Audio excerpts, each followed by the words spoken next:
everyone. Hello and welcome. I hope you're all well. Welcome to this live stream, live from Holloway in the middle of the quarantine. I hope you're all well and having a lovely Saturday. Thank you so much for joining. And thank you so much to Sarah for organising this fabulous festival. Such a brilliant opportunity to keep us all connected and keep us all sharing skills and knowledge and expertise. So I hope this is useful. This is a session on how to make your content accessible, accessible so you can reach as many people as possible, and so as many people can enjoy what you've made and spent so much time working on. A little bit of housekeeping before we start. I have never shared my screen before, so apologies if I completely mess this up. I've got a lot of anxiety about accidentally sharing something that I'm not meant to, or closing the wrong screen. So bear with me on that. I am going to talk for about 20 minutes and then I will take your questions and I will do my best to answer them. So you can drop questions in the chat box as we go along, as and when you have them, but just note I can't see the chat box during the presentation, so I'll see them at the end. You will also see that this session has live captions. These are being provided by a captioning service called Captioning Star.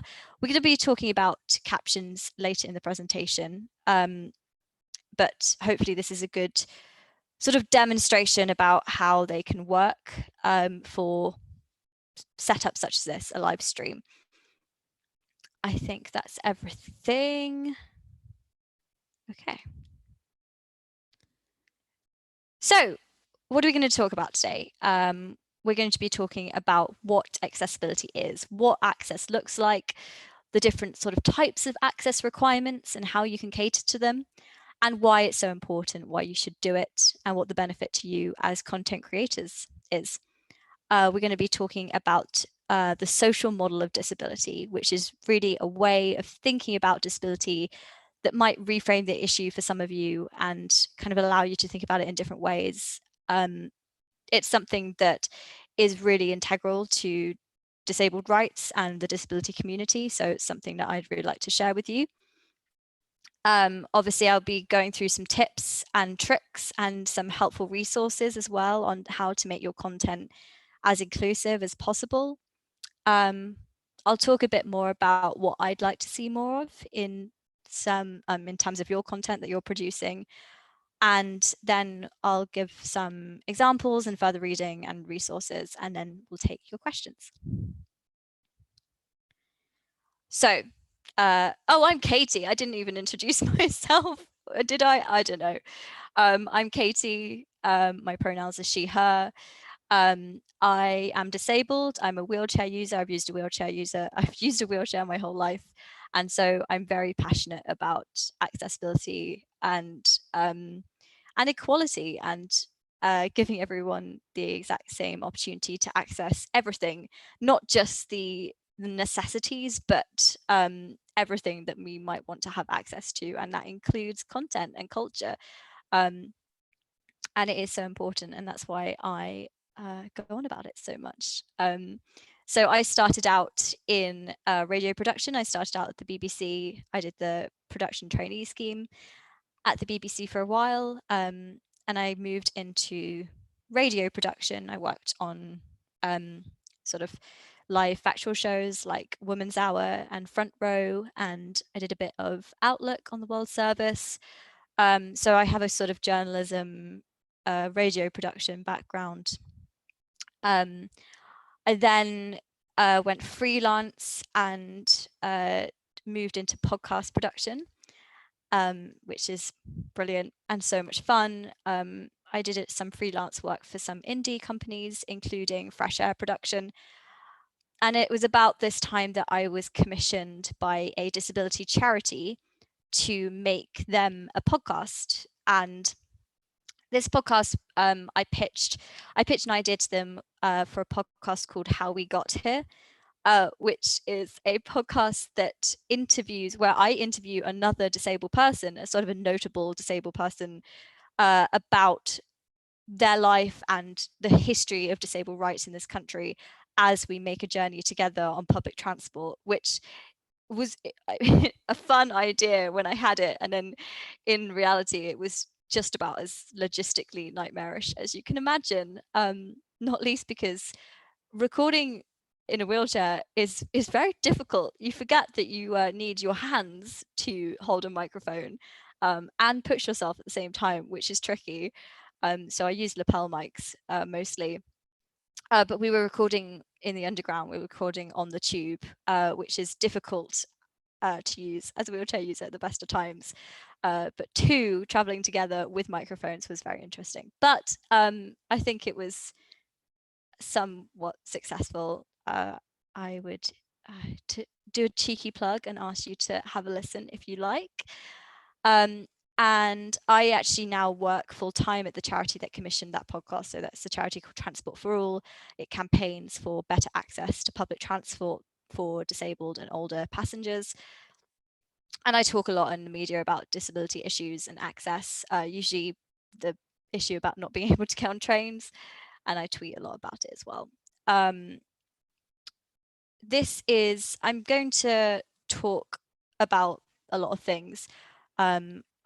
I'm going to be talking about the ways in which you can make your content more accessible, and not just focusing on audio, but also a wide range of multimedia content. So as an audio producer, you may also be creating video or social assets to sort of promote and market your show, from audiograms to trailers.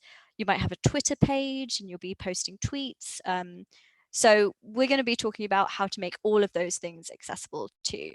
It's a huge topic, and I'm going to throw a lot of information at you and point to some helpful tools and resources, and also link to some other experts on the topic. There's a lot to kind of throw at you, but I will try and I'll put all the links to everything I talk about somewhere at the end. So what is access and why is it important? Accessibility is just the goal of having as many people as possible be able to consume and engage with your content. But usually when we talk about accessible content, we are talking specifically about making content accessible to disabled people who may have specific access requirements. So for example, deaf people may require transcripts, captioning, BSL, British Sign Language interpretation, or a mixture of those things in order to be able to access and enjoy content. Visually impaired people may require image and video description, or larger or alternative fonts, or high contrast. People with cognitive impairments may require a decluttered visual design or sans serif fonts. There are so many different ways in which you can reformat and repackage and tweak content to make it more accessible for people who have various different impairments and various different access needs. Just to talk about some of these symbols that you can see, we've got the symbol for larger fonts or large print, British Sign Language interpretation. Closed captions is the CC in a box, and the icon at the bottom is the sort of web accessibility icon. So if you see that, that's always talking about accessibility in the digital space on the web. You might think that accessibility doesn't really apply to what you make and that you don't need to worry about it. You don't need to worry about making your show accessible because you don't have any disabled listeners. You might think, oh, well, my show's really small. I only have a handful of listeners, so I don't really need to bother with this. But I would say that that's exactly why you should try and make your content as accessible as possible. You'll really open up your show to an entire whole new potential audience. So maybe you make an incredibly niche, specialized show about 16th century glass making or something. You know, the number of people that you're going to be able to reach will increase if you're being able to market that show to all people as opposed to only people who can access that content. I think there's also a point to be made here about choice and accessibility in that way. And like I said earlier, access isn't about accessing the things that we need, but also the things that we want, and culture and art and podcast is very much a part of that. So disabled people want and need and should be able to access those niche specific shows just as much as they want, and just as much as they should be able to access huge mainstream BBC content. I think it's also quite easy, if you don't have direct lived experience of impairment, to think of accessibility as a sort of tick box exercise. You might think of it as a sometimes annoying extra thing that you have to do.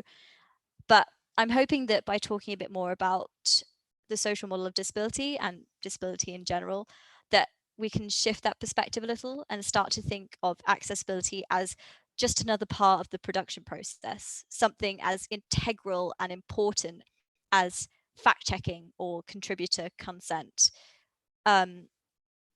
Accessibility really should be built into your production process, rather than sort of tacked on at the end. And to do that, I'm going to introduce you to the social model of disability. Introduce you, obviously, I'm sorry if you already know this, but if you do, great, fantastic. I would love for as many people to know this as possible. So the social model of disability is a way of thinking about disability. It was born out of the disability rights movement in the 1970s. And at its core, I suppose, is the distinction between impairment and disabled or disability. So the social model says that I am disabled by my environment, not by anything wrong with me. And if I'm disabled by my environment, then we are all only as able as society lets us, allows us to be. To use this example, which works a lot better when I'm talking to a room full of people, as opposed to over a live stream. The example here is that I take issue with the phrase special needs, or even additional needs, or needs in general, because we all have needs. We are all human beings and we all have needs. The only difference between our needs is that yours are accommodated for. So for example, when you arrive today in a room, or in your wherever you are, your living room, the thing that you need, which is usually a place to sit to listen to what you're hearing today, that has been provided for you. I don't need a chair, so really you're the one with the additional needs here. It's a kind of crass joke, but it kind of works to make that distinction between whose needs are accommodated for. And then once you conceptualize the state of being disabled as more of a social, political, environmental thing, it reframes the issue and places the issue in the built environment and not in the individual's body. So I'm not disabled, again, because of my impairment, because of my genes or muscles. I'm disabled because of the steps. If I am not able to get into a building, the problem is with the building and not with me. And when you start to think like this, you know that impairments are not bad things. It starts to remove the stigma and the negativity around it. It's nothing to be ashamed of or nothing to be sad about. You know, it's just the way that things are. And the crux of this is that if we are all only as able as society enables us to be, we should all be working to make the world accessible and inclusive. And in fact, we have a social responsibility to do so. So if you are an event organizer, say you're holding a talk, you've booked a room, one of the first things you do is ascertain how many people are coming and make sure you have that many chairs. You are providing for your audience needs. You're providing for your audience's needs somewhere to sit. And it's a very similar situation with content creators. When you're producing your content, one of your main jobs is to make something that people can consume. You'll be editing audio to ensure the speech is intelligible so listeners can understand the point that you're putting across. And it's exactly the same process with accessibility. And accessibility is just as important and integral to your process. you've got to be thinking about how you can deliver your content in alternative formats for those with different access requirements, so that as many people as possible can enjoy what you've made. So how do you do it? Well, first of all, there is really no such thing as fully accessible. And I would really encourage you to try and avoid using that phrase when describing your content or event or whatever it is that you're talking about. A lot of people fall into the trap of thinking that if they have sort of one form of access, that makes it accessible and they'll market it as fully accessible. And that's not a very useful descriptor. What is far more useful is to describe specifically the access provisions that you have in place. And that is just more useful for people attending. So probably the first thing that is the most relevant when talking about podcast production is transcripts. You should always try and provide transcripts for your podcasts, ideally to go out alongside podcast publication. So as soon as your podcast episode comes out, the transcript should go out as well. And ideally it should be in the same place. So wherever you tweet about your podcast, have a link to the podcast and have a link to the transcript as well. These transcripts should be accurate in perfect full sentences with punctuation. You know, it should read like a nicely worded written thing, as opposed to a sort of auto-generated thing like Trint. You might have used Trint before to generate transcripts that you use for editing and things, but transcripts to read are a kind of different thing. And be detailed, include laughter, chuckles, sounds, describe the music. It really is a documentation of everything that you hear in the podcast, not just the words being spoken. I've put in an example of a transcript for one of my podcasts, just to give you an idea of what they look like. What's really nice about this one is the distinction between different types of laughter. So you can see that there's a laugh and then there's also a chuckle. And then further on, there's a description of the type of music being played, which I thought was really nice. Music plays with strong bass line, cymbal hits, hand claps, and then horns. And it's quite evocative and it gives a good sense of what the music was like at that point. These transcripts were done by Academic Audio Transcription. I think I've got a link to it later on, so we can come back to that. Videos. You might be creating audiograms or trailers to market your podcasts. Or sometimes people like to film a little bit of their podcast and put that up as well as a trailer. And really, if you're putting videos anywhere on the internet, especially on social media, they should be subtitled anyway, because so many people scroll through social media without the sound on. It sounds like something quite obvious to do, but so many people don't do it and don't have any subtitles on. And for the 11 million people in the UK who are deaf or hard of hearing, that's something that is just really exclusive and completely prohibits them from accessing or engaging with that content. 7 million people use subtitles regularly. So we are talking about a huge audience here. There's a little bit of best practice here for how to format your subtitles. This best practice came from a wonderful charity called Stage Text that provides captioning for sort of theatre and cultural events. They say that a black/opaque box with white text is best. Think of the bottom 20% of the screen as the subtitle safe zone. So think about when you're editing your video, the bottom 20% of the screen should be not blank, but clear enough for the text box. So for example, some deaf people lip read. So ensure that the speaker is clearly in shot and that their mouth is not going to be covered up by the subtitles or anything else. That's obviously not always possible, but this is just these are just things to think about. There are many different easy ways you can subtitle your videos. What I tend to use is Capwing. It's a free online tool. It's brilliant. You upload your video and it auto-generates subtitles, and then you can go in and edit them to make them accurate, and then you can sort of resize them, recolor them, change the fonts, change what section of the screen they are in.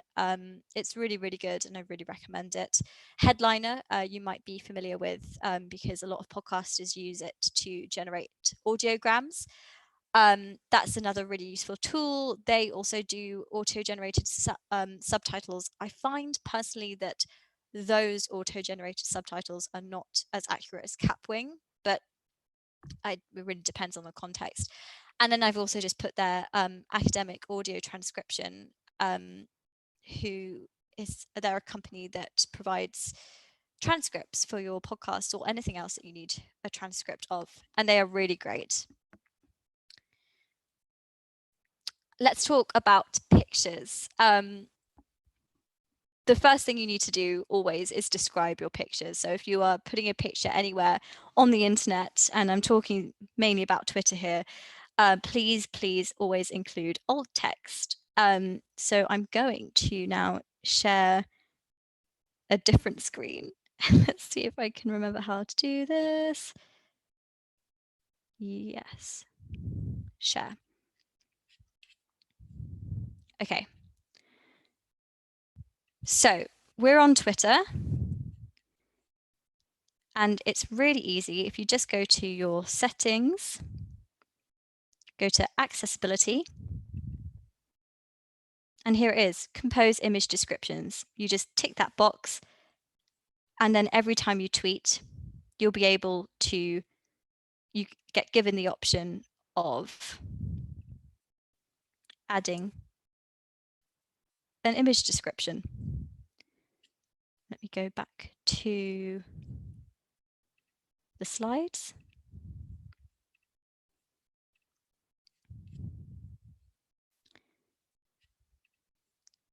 So how do you write an audio description, an image description, sorry. The best way to start it is to literally just ask yourself, what is the image? So yeah, a good key rule is just to start out by literally asking yourself, what is this image of? And that will inform how much detail, that'll give you a good starting point. So describe the first 3 things you notice, or the 3 things that come to mind about that image, and that's a good starting point.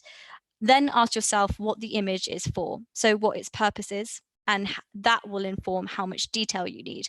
So for example, if the tweet is talking about the weather being bad and the picture is of a rainy street, that you can just say that it's a rainy street, and that gets the point of the image across. If the tweet, however, was talking about a specific location and the image was again that rainy street, you might want to describe the street in more detail, talk about its features or what's happening in the image. So think about the context. If it's a fashion picture, describe the clothes in detail. If it's a cooking picture, describe the food. Include any visual humor. So what's funny about it? You know, there might be some nuances in the sort of visual space that you need to describe. This is quite often expressions. So describe people's expressions. That usually feeds into the humor. Include all and any text in the image. This is something that visually impaired people struggle with, is people tweeting pictures which are pictures of text. And then there's no way to read it, and screen readers can't read that. So if you are having to tweet an image that has text on it, make sure that that text is in the alt description. Avoid redundancies. There's no need to include image of. You don't need to start your image description by saying this is an image of, because a screen reader will be able to tell that it's an image. So you don't need to do that. Keep it concise. That's a really, really important thing. The most popular screen readers cut off alt text at about 125 characters. That's some screen readers, and that applies to sort of websites. On Twitter, you get a bit more space. You get a maximum of 420 characters. But just remember, this is all being read out. So as concise as you can keep it, the better. It's much more difficult to do on Facebook and Instagram. It is possible on Instagram. When you're posting an image, if you scroll to the bottom below where you get the options to share to Facebook and other social platforms, if you go to advanced settings and then you scroll down to the end of that and there's accessibility options, you scroll to that, there's an alt text box. I have conflicting reports as to how useful that actually is. And a lot of people prefer to actually include an image description in the Instagram caption itself. But I think a really good thing to do is just, whenever you're posting images, just try and include any key details in the post text as well. So a good rule of thumb is just to assume that some people will just not be able to see or access that image. So if you're putting out really important information, if you're talking about when your podcast is going to be aired, what platform it's going to be on, or announcing key guests, put that information in the body of the text. Don't confine that to the image. Let's work through an image description together. Let's go back to Twitter. Share. Okay, so the great thing about Twitter now is that you can also describe your GIFs, which is great. So you can upload an image here, obviously, upload a GIF here. Let's go back to that one that we were doing. So I've got a lovely GIF. Let's describe it. You add a description here, and you can just type in this box. So this is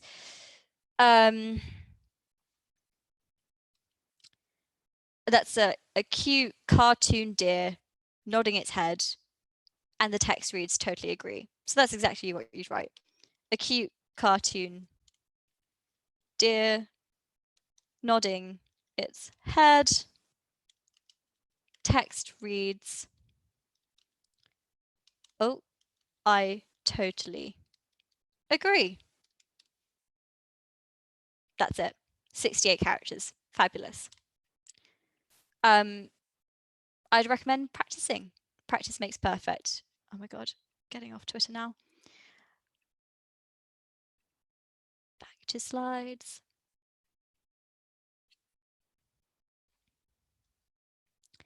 Tweets.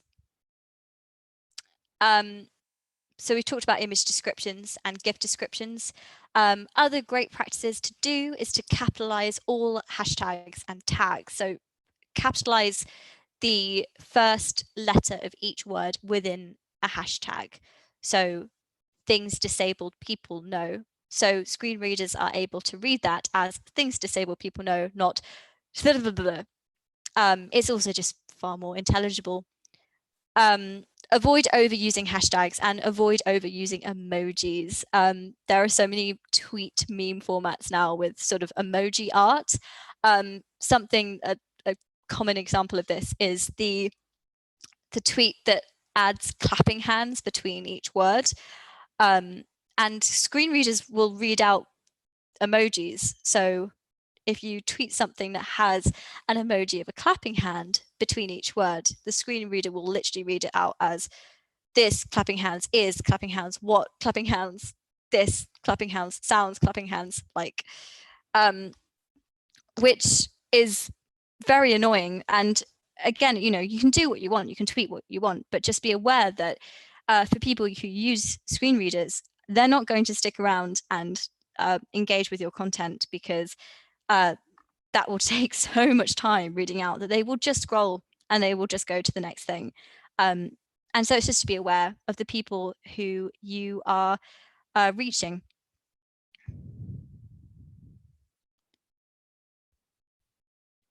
Design. This best practice is taken from a charity called Vocalize, which is a charity that provides live audio description for sort of theatre and accessible cultural events. They do some really great how-to guides as well, which I'm going to link to later on. So when thinking about both website design and asset design. If you're making an image to market your podcast, try and use sans serif font types like Helvetica, Arial, and Verdana. Try to avoid overlaying text over an image or a busy background. And best practice is to use high contrast and complementary colors.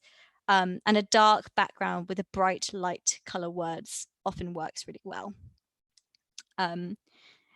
And in a similar way, website, I am not an expert in this. So I would really recommend, if you have a website, checking out the WCAG 2.1. It's the Website Content Accessibility Guidelines.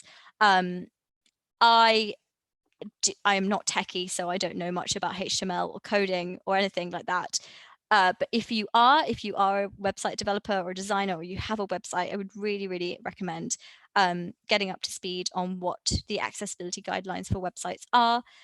And if you are not, if you are not techie like me, but you do have a website, there is a really fantastic free plugin from Userway, which works with Squarespace. I know Squarespace is popular with a few podcasts, and any other sort of hosting platform like that. I know it works with WordPress as well. You just insert a little bit of code into the body or something. Talking about code as if I know what it is. And it is a brilliant plugin. I will show you it. Going back to there. Okay. So this is what it looks like. This is Userway. Get the widget, it's free. This is what the widget looks like. This logo can be put virtually anywhere on your page, and you can change the color so it matches your branding, and it brings up this accessibility menu, and you have the option to change a load of settings in your website, and you don't need to do anything. It does it all for you. So you can change the contrast, which is great. You can make the text bigger, highlight links, change the text spacing. It's so easy and free. So that's a neat little thing to include in your website. Bear with me, I'm going back to the slide. Okay.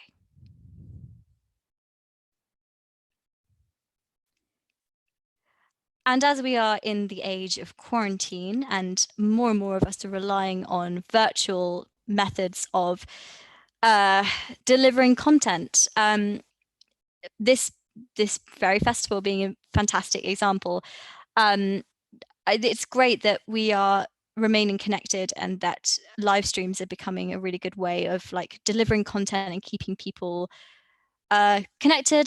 And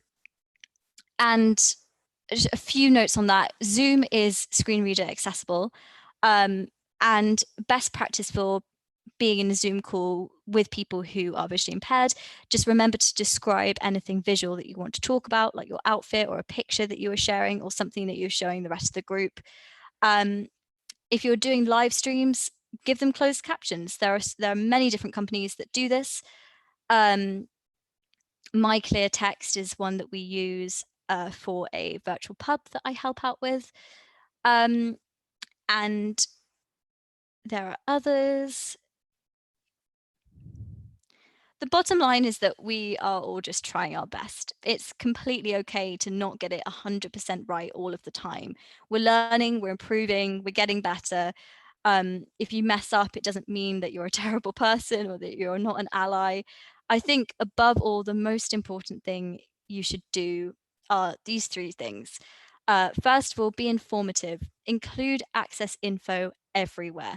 If you have a podcast out, wherever you advertise that podcast, include a link to the podcast and a link to the transcript if you have one. There's no point in having a transcript if you don't tell everyone about it and keep it hidden away in some vague area of your website. Put it proudly into your tweets alongside links to iTunes or wherever else, and talk about the other ways in which you are making your content accessible. If your content is not accessible for whatever reason, be transparent and accountable. If you don't have transcripts, tell people. It saves a lot of time for people who are kind of trying to dig around for these things. If you straight up say, unfortunately, we do not have transcripts, that will save a lot of time to try and find them. But the most important thing is to listen to disabled people. If someone has an idea for how they would like to be able to access your content, those are the best people to listen to. We are experts in our own access requirements. So as you are all content creators, I'd like to talk a bit about what I'd like to see more of in content in terms of disability representation. Language, I could give a whole 9-hour talk on language. It's such a beast in and of itself. But so one really small point is, I mean, language is very important to many marginalized groups, and that is absolutely the case with the disability community. You'll have noticed that I use the term disabled person, disabled people, as opposed to person with disability. The person with disability thing is called person first language. It's very widespread in America. And again, different people like different things. So always just default to asking what people like to be called. But my personal preference is a disabled person. Call a spade a spade. I find that using kind of flowery, like person with disability, kind of putting it to the end, it feels like you're trying to distance yourself from it, or you're a bit worried about it. Makes it sound taboo, or you're trying to minimize it. And I just think a disabled person is more straightforward. I would like to see, this is especially true of the news, I think. I would like to see presenters intro and cue disabled people without naming their medical condition. It's not relevant most of the time. And I think even if disabled people are talking about disability issues, the most relevant thing to talk about is the fact that they are disabled, and maybe what type of impairment they have, or what access they need. So it's when I'm talking about the lack of physical access on public transport, on trains, it's absolutely appropriate for the news to introduce me as Katie, who's a wheelchair user, or disabled person, Katie. Okay, no, that's getting words muddled. But yeah, to say that I am disabled and that I use a wheelchair, that is appropriate, that's relevant, that makes sense. But what I see so often in the news is saying, X person from Liverpool was diagnosed with spina bifida at the age of 7. And it's just like, why is that needed or necessary? The only person who needs detailed medical notes are my doctor. And I don't think it's necessary to put that everywhere else. So just something to be mindful of when talking about disability in your content. I would love to see storylines or discussion featuring disabled people that isn't just about that person's impairment. That would be really cool. Obviously, being disabled will inform my worldview and a lot of what I talk about, but it would be great to have discussions that isn't just about impairment. In terms of disability representation, I would always advocate for booking disabled contributors to talk about topics other than disability. There are so many amazing disabled beauty vloggers, fashion bloggers, food bloggers, film critics, everything. So this point stands for people from any kind of marginalized community. Try and be mindful of booking people to talk about things rather than that specific thing that they are marginalized by. Also would love to see a show, a podcast, roundtable where everyone is disabled, and that's just it. And it's not a disability episode. They are just all disabled. That would be really cool. I don't think I've ever seen that, but that would be really cool to see. Further reading and resources. Right, I have linked to some really useful how-to guides. So 2 charities that I've already spoken about, Vocalize who provide audio description for theatre and cultural events, and Stage Text, who provide live captioning subtitles for theatre and cultural events. They both have really, really useful resources and how-to guides on their websites. I will link them somewhere. I'll put them on Twitter. Also, I am not myself deaf or visually impaired. I don't have direct lived experience of issues accessing content. I have a lot of direct lived experiencing of not accessing trains. But I would really recommend following the work of people who do. So I've just linked to a whole load of other disabled activists. Dr. Amy Kavanagh is definitely someone you should check out. She's a visually impaired activist, talks a lot about accessible content. She also runs, oh no, I don't think you can see that picture. She runs a virtual pub called The Staying Inn, which is a virtual pub. It's done over Zoom. It was started to keep people in self-isolation connected during COVID-19, and it's a really good example of how to hold accessible digital events. They always use captioning and have started using BSL as well. Here are some other people you should follow. I'm zooming through because I'm worried that we are completely running out of time. Apologies.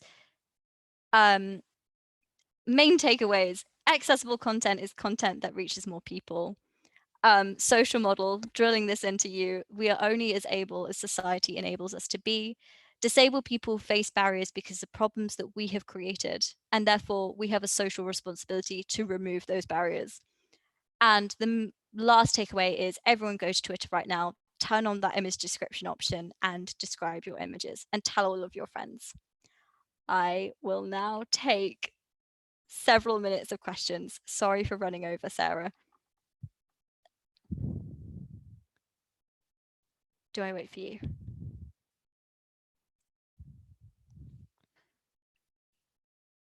I didn't actually, no questions.